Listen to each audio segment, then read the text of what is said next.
Morning, it's Susannah here, Good Property Company.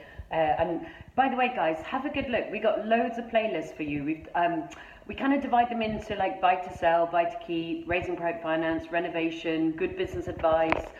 We do, if you ever want to come and have me kick your ass for a year and support you and all the rest of it with mentoring, I love what we do in the mentoring program. So we also have some mentoring testimonials, and then we've got some videos showing what we do in the mentoring program. So have a look, have a good explore of the playlist and a good explore of our website. We've got a whole load of stuff for you guys to, really written very much for you to succeed.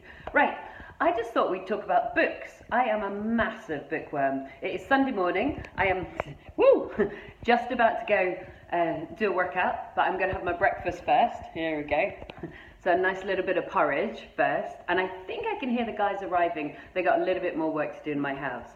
And I read maybe, I don't know, 3 books a week, something, like it depends. At the moment I'm reading Vagabonding, which is lovely, but I thought we'd talk about some really influential books that absolutely changed the way I think, or changed the way I perceived that I could earn a living where my hands were not tied to a desk, if you like. So it's a classic one, Rich Dad, Poor Dad. Many of you will have read it. I can urge you to go back and read again, and I'm just going to grab my tea because, look, that's my family, those photos. Rich Dad, Poor Dad.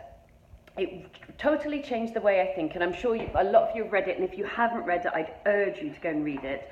It really talks about the 4 quadrants, doesn't it? And I've probably read it like 10 times, and I probably could go back and read it again. I haven't bothered to read the whole series. I'm sure some people have, and you've gotten brilliant stuff from it. I just stuck with the original. So it basically talks about the 4 quadrants. You've got the employed quadrant, the self-employed quadrant, the business owner quadrant, and then the investor, and how you go through one quadrant to the other one. And really the investor is financial freedom. So many of us will be on that route or have gotten there, and I think I'm definitely in the left-hand side of business owner and investor. So my properties, I spend 2 hours a week, sometimes 4 if I really want to kick ass, but 2 hours a week because I've got a fantastic team that manage the properties. And so they do, to be honest, all the work, and I spend about 2 hours a week on the management of working with them and checking our systems. Occasionally 4 if I'm kind of super enthusiastic. At the moment I'm super enthusiastic. And then on the other side, I'm a business owner because I absolutely love doing the education, the mentoring, the workshops. We do a lot of online material for you guys. I just love producing good stuff that will help other people. And that's probably more choice, but it's still business owner because of course I got to do it. It's not a passive investment, if you like. But it is a wonderful position to be moved across that quadrant from employed, where you're completely stuck in an office. It's what someone else tells you to do. You turn up on the hours that someone else tells you to turn up. You get paid what someone else tells you they're going to pay you. I'll just move my porridge.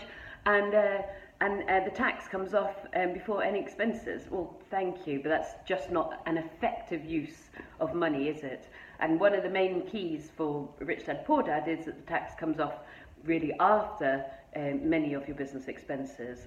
And so the theory being income comes in, it bounces down to pay expenses, and then goes out. Whereas for an employed person, income comes in, you pay all your post-tax, and then you pay all your expenses. So Rich Dad, Poor Dad was a fundamental shift in thinking for me, where I thought, gosh, I don't need to have a job. I could try and get to the other side of the quadrant. At the time, I couldn't see how it could happen. I got involved in property, and lo and behold, 10 years later, it happened. So number 1, Rich Dad, Poor Dad. And we'll do some more, not maybe book reviews, but critical books to kind of shift, as they call it, the paradigm of thinking. In the meantime, I'm going to have some porridge and then lifting. See you soon. Bye.